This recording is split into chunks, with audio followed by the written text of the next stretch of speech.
We're back. We're back. A week off, and my mustache looks super weird there.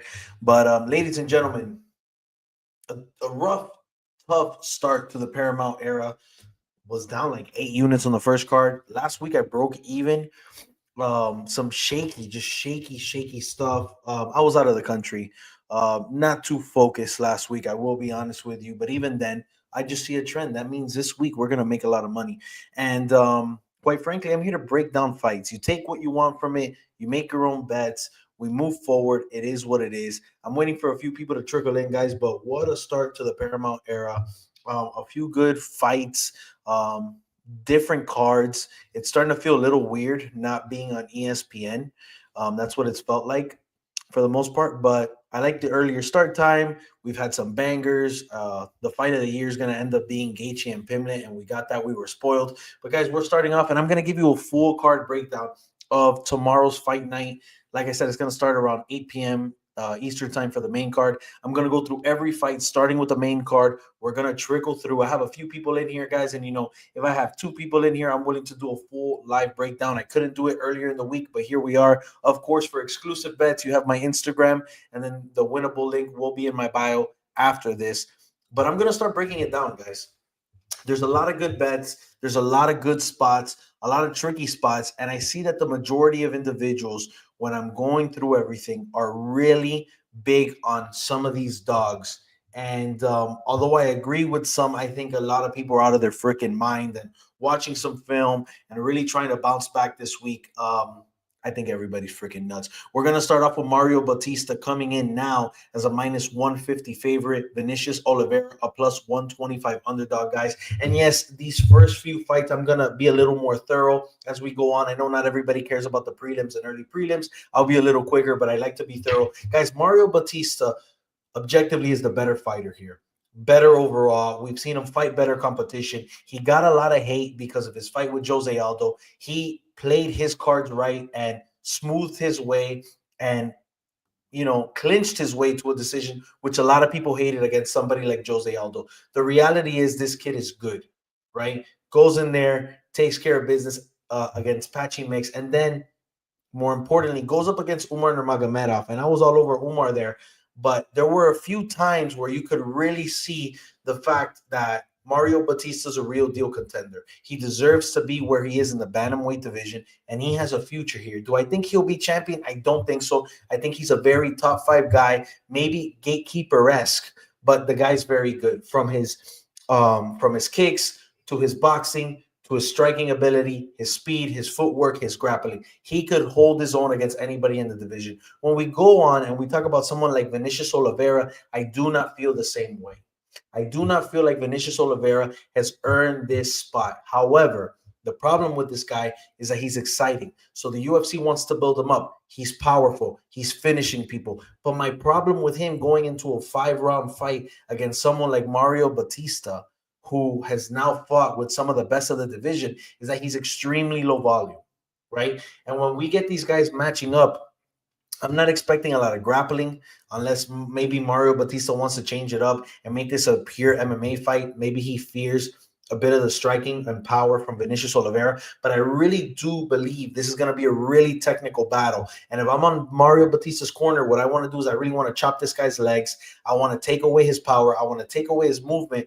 And more importantly, slowly, I just want to break him down. I want to make him not a threat, because once Vinicius Oliveira's power is gone, he is nothing against Mario Batista. And I really do feel that Mario Batista could dance around this guy, dance around him. Now, with that being said, when we go to the other side, Vinicius Oliveira is a very dangerous guy. And it's very rare that we get guys like him in the UFC in the bantamweight division. To be able to take out a bantamweight with so much power, with such ease, one shot type of power is very rare. And Vinicius Oliveira has it, guys. And that's what's going to be weary here, guys. But I'm all over Mario Batista. I'm all over him at minus 150, guys.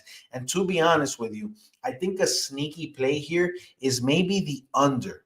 3.5 at plus 100. I think there's finishing upside on both sides because, like I said, Mario Bautista can break him down technically and ultimately get him into a position he doesn't want to be. But not only that, but you're also kind of paying for Vinicius Oliveira maybe catching Mario Bautista's chin. Like I said, I'm leaning with the technical side here. I do like Mario Bautista here. Mario Bautista by KO or TKO is plus 550, and that's a freaking bargain. Of course, you have to think like, damn, when has Mario Batista been finishing, guys? But now we're talking about a 5 round fight. So that's something there. Mario Batista by decision is plus 230. I think there's value as well. Now, when we talk about Vinicius Oliveira by KO, plus 300. A lot of value there, guys. So depending on how you see this fight is how you want to play it. I'm on the Mario Batista side. I think he's pretty parlay safe. I think minus 150 is somewhat of a steal. I could have seen this fight being like minus 270 on this side. I think a lot of people are kind of stepping or bringing up Vinicius Oliveira more than he's worth. But either way, I like Mario Batista. I like it. And someone just mentioned Oliveira doesn't seem to gas out, honestly. Doesn't seem to gas out. But what I will say is when you're getting broken down by a fighter like Mario Batista and you're dealing with his volume, you're dealing with his speed, you're dealing with his technical ability where he's mixing everything up very well, I think that's when things are going to start happening. So I understand. Mario by knockout seems like a long shot, even in a 5 rounder. I agree, but plus 550 is somewhat of a long shot, guys. And I'm just telling you where I find value. But to me, Mario Batista money line at minus 150. I love the value there. I'm taking it. And it's funny because now when we move to the co-main event, and like I said, I'm moving from main event down, you're going to hear some similar things. I am a huge Horiguchi fan now. I freaking love this guy. This guy is dangerous as shit. And on the other side, I have Mr. Amir Albazi, who I'm over. I'm over this guy. And the odds goes as follows. Amir Albazi plus 275. Very appealing line when you're thinking about this division and you're thinking about the level of this division, right? Because any of these guys could ultimately win a fight. Or a Gucci is minus 350, and I love that I got his line today. I threw him in a parlay and quite honestly, but I saw him as big as like minus 425. I think that's a little insane. However, do I think Oraguchi is going to come in and break apart Amir Albazi? Absolutely. Amir Albazi in his last couple of fights has looked like someone who's absolutely starstruck, a deer in headlights, low volume, looking around, just happy to be here. And in the UFC, and not only that, but with dealing with this competition, you cannot be a deer in headlights. And that is all he's doing. I have nothing to say about Amir Albazi other than the fact that he does not throw strikes. Does not throw strikes.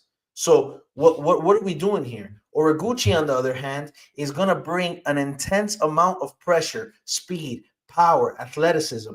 And I'm going to take that all day, every day. We saw enough from Oraguchi when he came into the UFC. I'm taking him. I love him by whatever. I think the sneaky bets here is not necessarily the money line, although I think it's safe. I am going to say that Oraguchi by finish is plus 230.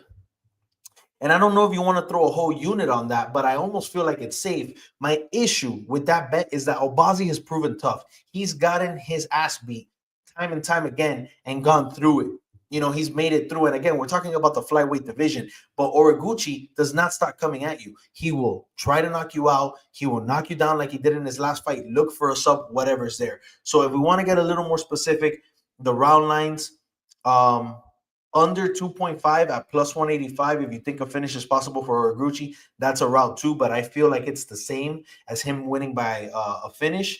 And then, of course, if you go specific winning method, Oraguchi by knockout plus 475. Again, a little bit of a stretch there, but there's value. Oraguchi by submission plus 550. I don't really see that in this one, but again, a club and sub is always possible. So I like Oraguchi here, and I like him within the distance. Definitely could see the decision win here, guys. But Oraguchi all day. I think he's parlay safe, guys. Minus 350 is as good as he's looked all week. He was at minus 4 something. I'm taking Oraguchi. Here's a barn burner, right? Here's something I don't understand, and I'm pissed at myself because I didn't catch the line when I should have. Guys, Halton Almeida's the real deal.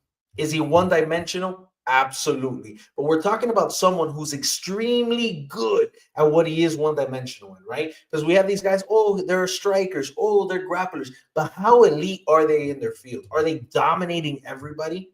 Is it just that they're one-dimensional, that they don't know other things? No, Hudson Almeida is an elite grappler who could not only get the fight to the floor, but he's powerful, he's athletic, and he will submit anybody. And if he's not submitting people, he could hold people down, right? So, case in point for Hudson Almeida, we have Rizvan Kuniev, which I am personally going to tell you, I took over Curtis Blades in his last fight. I thought he was going to be able to knock out Curtis Blades. Me thinking that Curtis Blades has had some issues in his last few fights. It was a stalemate. A lot of clinching, a lot of holding, a lot of besitos on the neck, a lot of nonsense from both guys. If you ask me, of course, I had Kuniev money line. Kuniev won that fight. They gave it to Blades. However, now a lot of casuals, or I see a lot of people putting up the fact that they feel that MMA math makes sense for this, right? Curtis Blades knocked out Halton Almeida on a shit takedown attempt that he wouldn't let go of. He started getting elbowed, hammer fisted. He got knocked out. Then you have Curtis Blades fighting Kuniev, and he gets to a decision, but it was kind of not a robbery, but it should have probably been Kuniev's fight. So by default, Kuniev beats Almeida. I'm here to tell you that's ridiculous, guys. MMA math never makes sense. I'm going to tell you something. Curtis Blades and Halton Almeida are two different grapplers, two different guys. Kuniev and Blades, two different guys. Can Kuniev end this fight by knockout? Absolutely. I'm never going to tell you that's not going to happen. It's very much a possibility. This Dagestani guy, we don't know the type of grappling he has up his sleeve, but what we have seen is him defend properly against Curtis Blades. What I am going to say is that I think Halton Almeida and Curtis Blades are completely different levels of not only grappling, wrestling. You could argue Curtis Blades is better, but I think Halton Almeida mixes it up better with mixed martial arts. And I do think that Halton Almeida gets Kuniev on the ground. So with that being said, when you're telling me Halton Almeida is coming in here as a minus 160 favorite and Kuniev a plus 130, where these odds started off, I think Halton Almeida was close to minus 300. Don't quote me on that. I think it's a little insane. I was at a buy low spot where I saw Halton Almeida at minus 130 and I didn't take it. At minus 150 earlier today, I took him. I think he's safe. I think it's a good money line. I think it's very fair. Halton Almeida has dealt with real deal competition. The same example I gave with Mario Bautista, I feel about Halton Almeida. Kuniev is untested. And the slight test that he has, yes, he somewhat passed in our eyes, but he lost the fight. He lost the fight. And Halton Almeida is coming at a buyback spot after losing a shit decision against Alexander Volkov, which he should have won as well. So, guys, really, really weird fight here. We just need to see what these first initial takedowns look like. But I will tell you something. I think Halton Almeida, within the first round, takes down Rizvan Kuniev, and he makes this fight a little uglier than usual. Not only that, but I like to think that Almeida comes into this fight a little more prepared in the striking level. I think that he notices that his success in the UFC is very reliant on his striking ability and his ability to make this exciting. And yeah, that's what I say about this, guys. So total rounds. So the 2.5 round line, under 2.5 rounds is minus 180. I don't think it's too expensive, but you know what? The Volkov fight got me by surprise, making it to decision. And yeah, Kuniev just made it to decision with Blades. This is shaky, but I do like the under here. I think there's a finish on either side. Over 2.5 is plus 135. Winning method, Halton Almeida by knockout plus 400. Almeida by sub plus 260. Kuniev by knockout plus 350. Guys, the value lies, I think, in the money line of Halton Almeida. I will or can be eating my words tomorrow night, but I can't put my money on Kuniev in this spot. I just can't. So I'm moving on. Michel Oleksiejczuk. If you follow me, if you really follow my trends of betting, you know that I'm big on not only Michel Oleksiejczuk, but the Oleksiejczuk brothers. I'm all about Oleksiejczuk 1 and Oleksiejczuk 2. They are nasty. They are great strikers. And you know what my favorite part about Oleksiejczuk is that he's really had his humps in the UFC, because now I've got him twice at these buyback spots and he's knocking people out. He is absolutely finishing guys. Now, guys like Dumas, who are almost out of the UFC, grapplers who are almost out of the UFC. Now he's dealing with Marc-Andre Barriault, who, in my opinion, is almost out the door as well. But not only that, when we look at this picture, Barriault has been knocked out several times in his career. I don't want to say 2 + 2 = 4, but I think 2 + 2 = 4. Michel Oleksiejczuk is now a fighting nerd. He is a fighting nerd, and he is going to knock out Marc-Andre Barriault within the first 2 rounds. I love Michel and Chachuk 1 and 2. It's that simple. The money line's minus 475. I think that is so parlay safe. I threw it on a parlay. Barriault plus 350, right? A guy who's veteran, tinny, and doesn't have too much time here. Here's my situation. Everybody has the same mentality, and when everybody has the same mentality, that's when we tend to get burnt. Some reason. Vegas knows what we're thinking, right? Because they're thinking it too. Michel Chachuk by knockout is minus 190.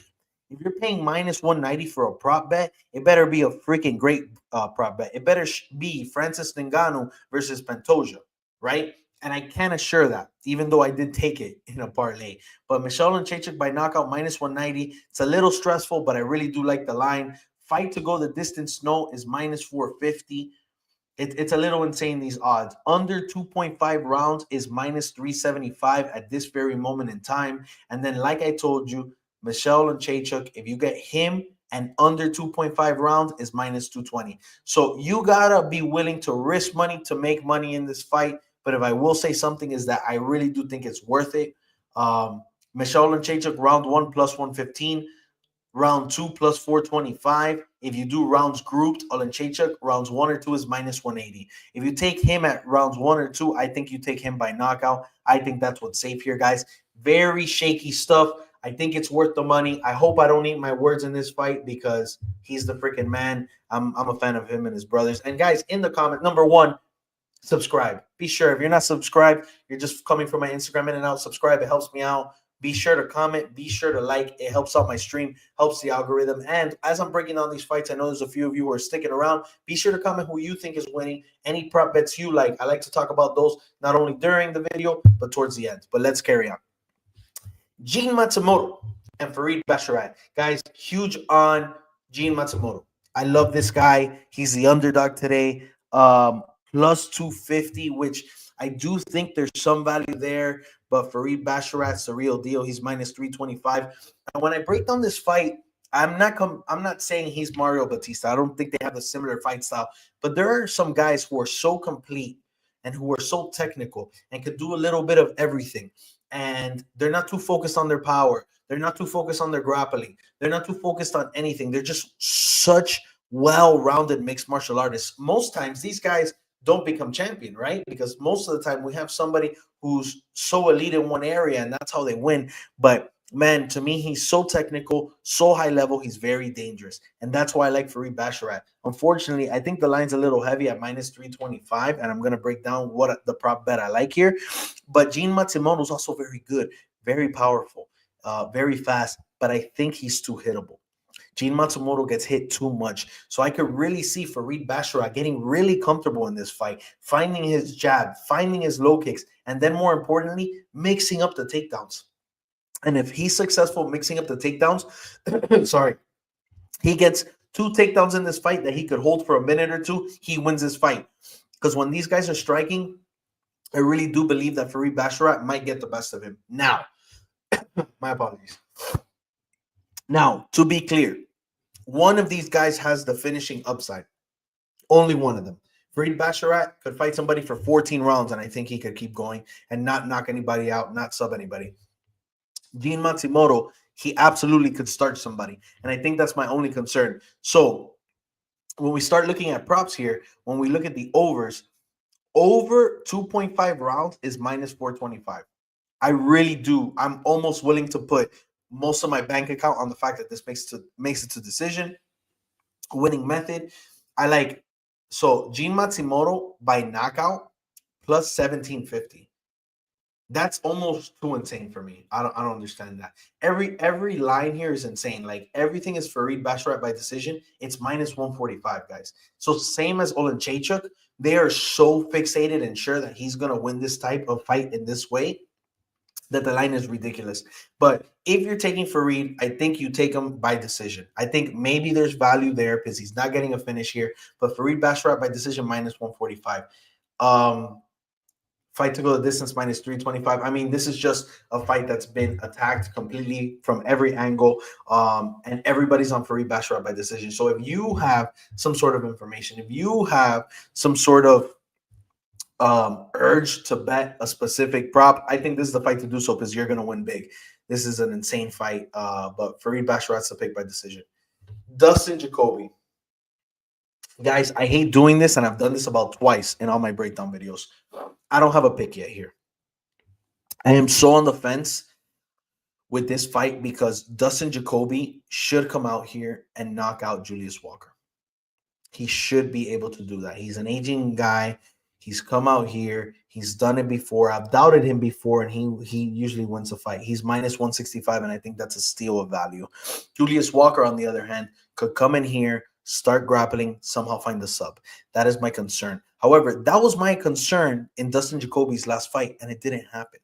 So I'm starting to use my previous experiences, and damn, how am I going to fade a guy? I faded last time with the same logic. It didn't happen. My problem with Julius Walker is that I want to give him the benefit of the doubt, but I can't because in his last fight, I was not impressed whatsoever, right? Like, you get your hand raised is one thing, but winning a fight and getting your hand raised is two different things, as crazy as that sounds. Because some of these guys get lucky with decisions. Some of these guys fight sloppy monsters, and that's kind of how I feel about Julius Walker. I'm not convinced whatsoever. Rookie, to be honest with you. So Dustin Jacoby, who's such an established striker, who's been finishing guys in the UFC, that's the type of guy I want to see. That's the type of guy I want to put my money on. But I have this funny feeling about this. So I'm not giving you an official pick here because I don't want to say something and then pick something tomorrow on my picks in IG. But I am going to say that I think I'm leaning Dustin Jacoby. I really like the knockout. But what I love in this fight, and I did take it, was the fight not to go the distance. I think that is as free as it gets. I was very surprised, guys.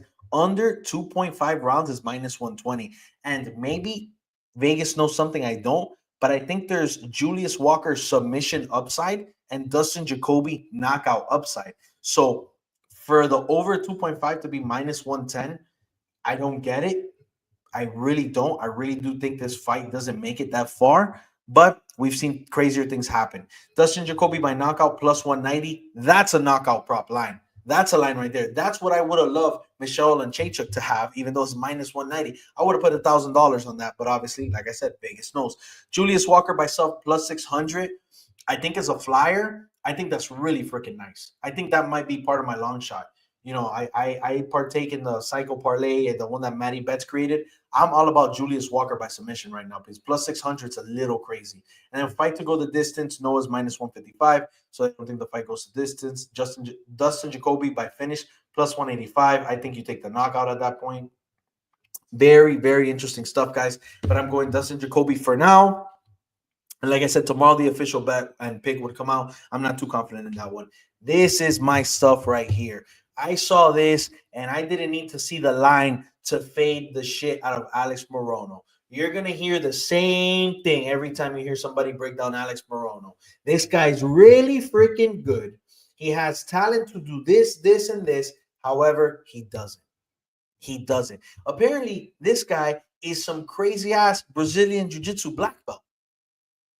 I love the UFC. I wouldn't freaking know that because this guy comes out and wants to bang it out. This guy wants to fight and be entertaining. This guy's looking for bonuses. This guy's not trying to go on a championship run. This guy's trying to make money and keep signing contracts. And I have an issue with that when you're just not that good a striker.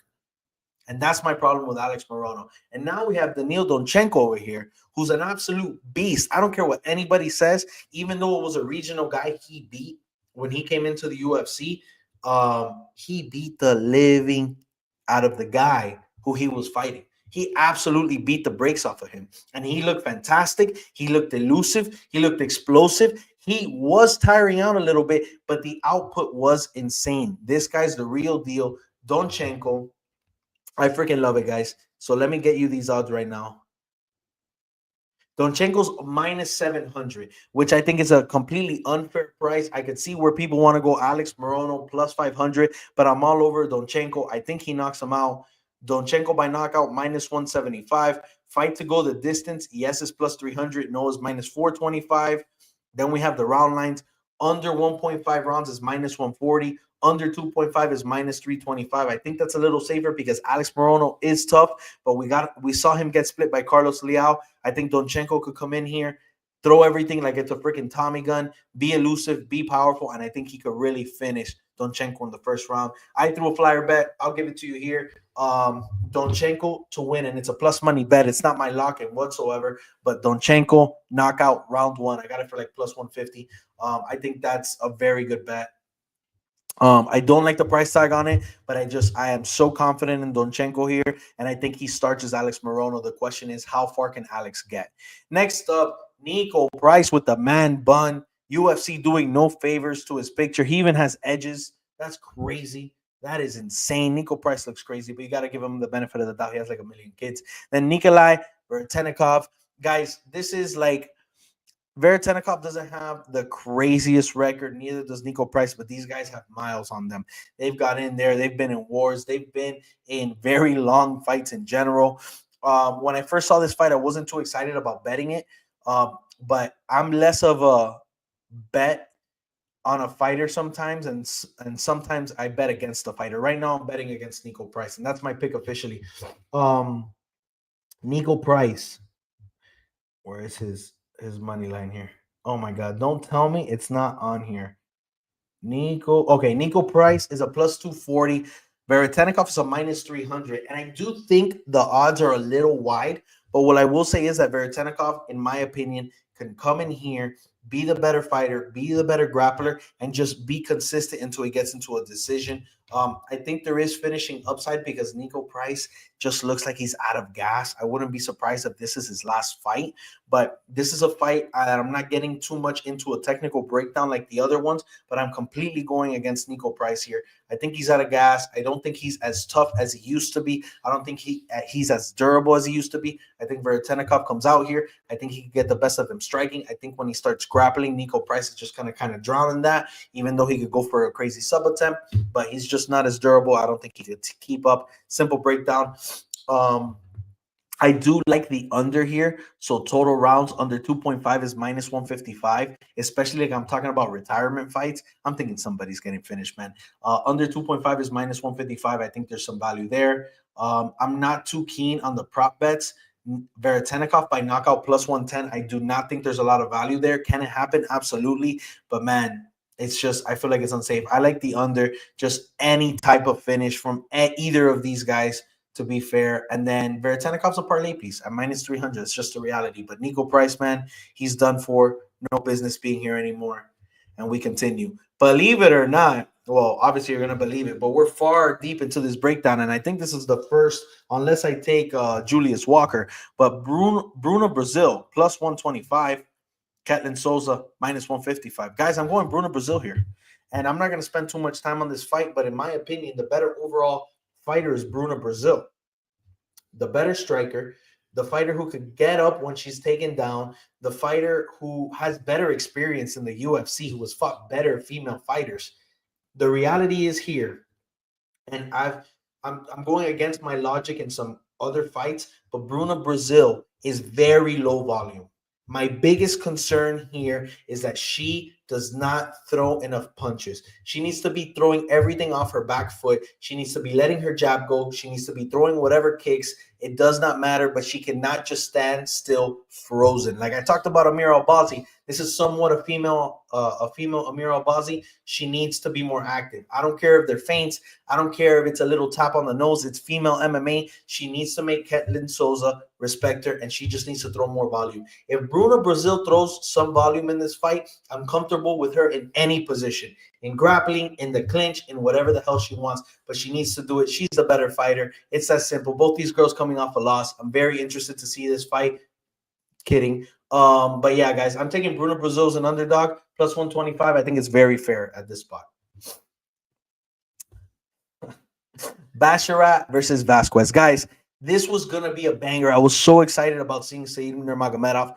I am never going to lead you down some weird path or lie to you. Guys, this is a last-minute fight.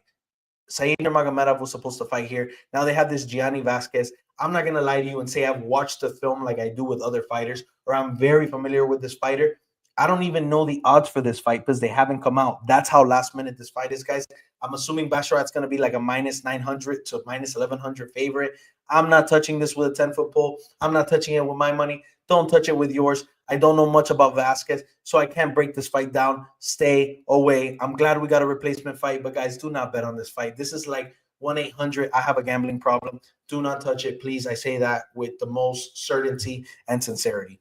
Wang Kong Yadong Kong Wong against Eduardo Mora. Guys, female MMA, they shouldn't be allowed to have over minus 300 favorites. It just shouldn't be able to happen unless it's like Amanda Nunes against a debutante, right?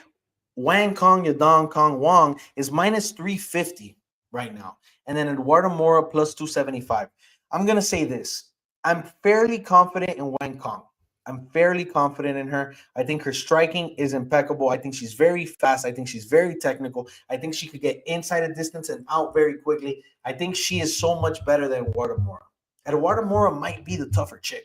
Eduardo Mora might be trying to clinch, might be trying to use her size and weight and bring Wang Kong down. But Wang Kong shows that she has the ability to get out of bad positions. She's going to be laid on her ass, and she's going to get right back up. She's going to get clinched up, and she's going to find her way out, and she's going to beat Eduardo Mora with leg kicks. I think that she's going to be fighting really well off her back foot like she's proven in the past. While doing that, she's going to be able to just change gears, push the pressure. I think this is Wang Kong's fight to lose. Anything she does, she will do better than Eduardo Mora. However, I've seen crazy in female fights. So do I like a minus 350 on Wang Kong? Absolutely not. But I think it's fairly comfortable. I think Wang Kong decision or knockout is not safe, but very nice. Wang Kong by knockout is plus 300. Wang Kong by decision plus 120. You're getting plus money on either of those. Eduardo Mora by decision plus 700. Eduardo Mora by knockout plus 1,200. Eduardo Mora by sub plus 1,000. Fight to go the distance, no, is plus 100. Yes is minus 130. Wang Kong by finish plus 180. So there is some value in this betting, but you're going to have to get really specific. And WMMA has gotten a little weird, has always been a little weird, and I don't recommend it. I think Wang Kong could comfortably be a parlay piece, but while this fight is on, I'd be shaking in my boots. I'm holding my wallet with my two hands. I'm a little uncomfortable with it, but I do like Wang Kong in this position. Moin Gafarov versus Jacob Wilkis or whatever. Wicklix, whatever. It's a super weird pronunciation. This might be the two weirdest last names in the UFC and might also be the two weirdest looking dudes in the UFC. But you're not going to come into your debut, win a sketchy fight against Patchy Mix, one that you really didn't win, and then you're going to fight Moin Gafarov, and I'm just going to bet you. That's insane. I do not understand this line. Gafarov is minus 135. Jacob is plus 110. How is this line so close? And I will say something. I do pay attention to weigh-ins, and Gafarov looks bad. No definition in his body. He looked depleted. He looks like, honestly, like he was a guy who was previously on steroids, and now he's coming off the couch. That concerns me. And that's what's stopping me from going straight money line, 4 units, something crazy. But Gafarov is in a position to win this fight. Gafarov fought this elite grappler in his last fight a year ago and made him look like an amateur. So now you're telling me Jacob beats Patchy Mix, a declining Patchy Mix who looks like crap in the UFC. And all of a sudden, this guy's plus 110 against Moin Gafarov. You cannot tell me that is accurate. I am not going on the dog here. I do like Gafarov here, minus 135. I think the money line is so fair.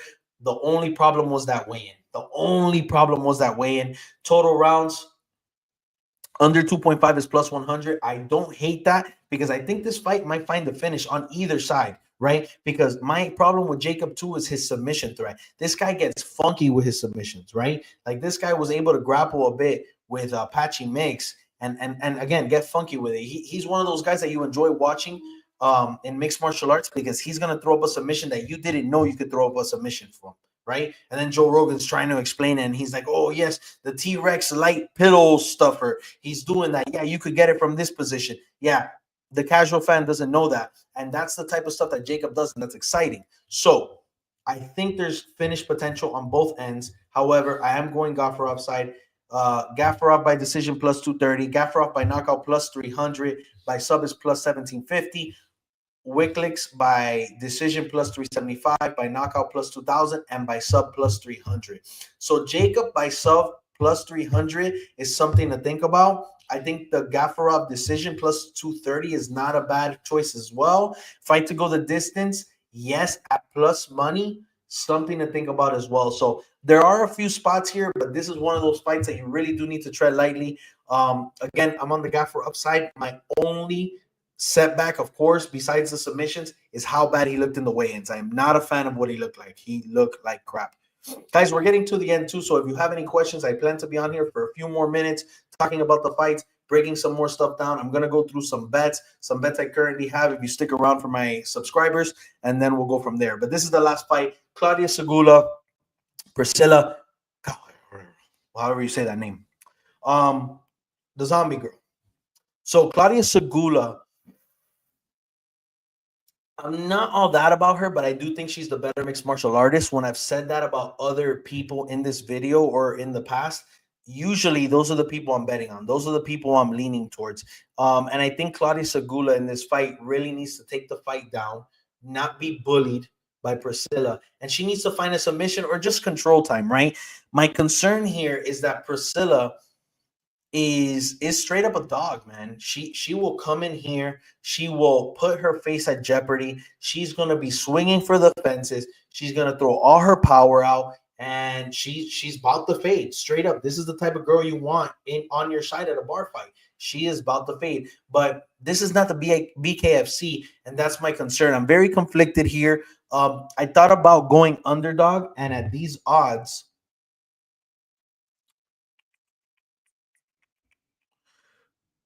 she's a plus 125 underdog, and then Segula's a minus 155 favorite. I don't like the money line, and what I really like from Priscilla, because I think she'll get it done, is if you're going to go for her, go for the knockout. I think Priscilla could come in here and somehow starch Segula if she gets her in a bad spot, but she's not winning a decision, because I know that Segula will eventually get her down. And although maybe Priscilla knocks her down at one point in a round, Claudia has two other rounds to work with. So I might go underdog here. I think my pick might be Priscilla, but in a betting standpoint, I really like Priscilla by knockout. And I think that's where the value lies, plus 260. Segula by decision is plus 190. So that's the most that's what seems to be the most likely outcome. Under 2.5 rounds is minus 105.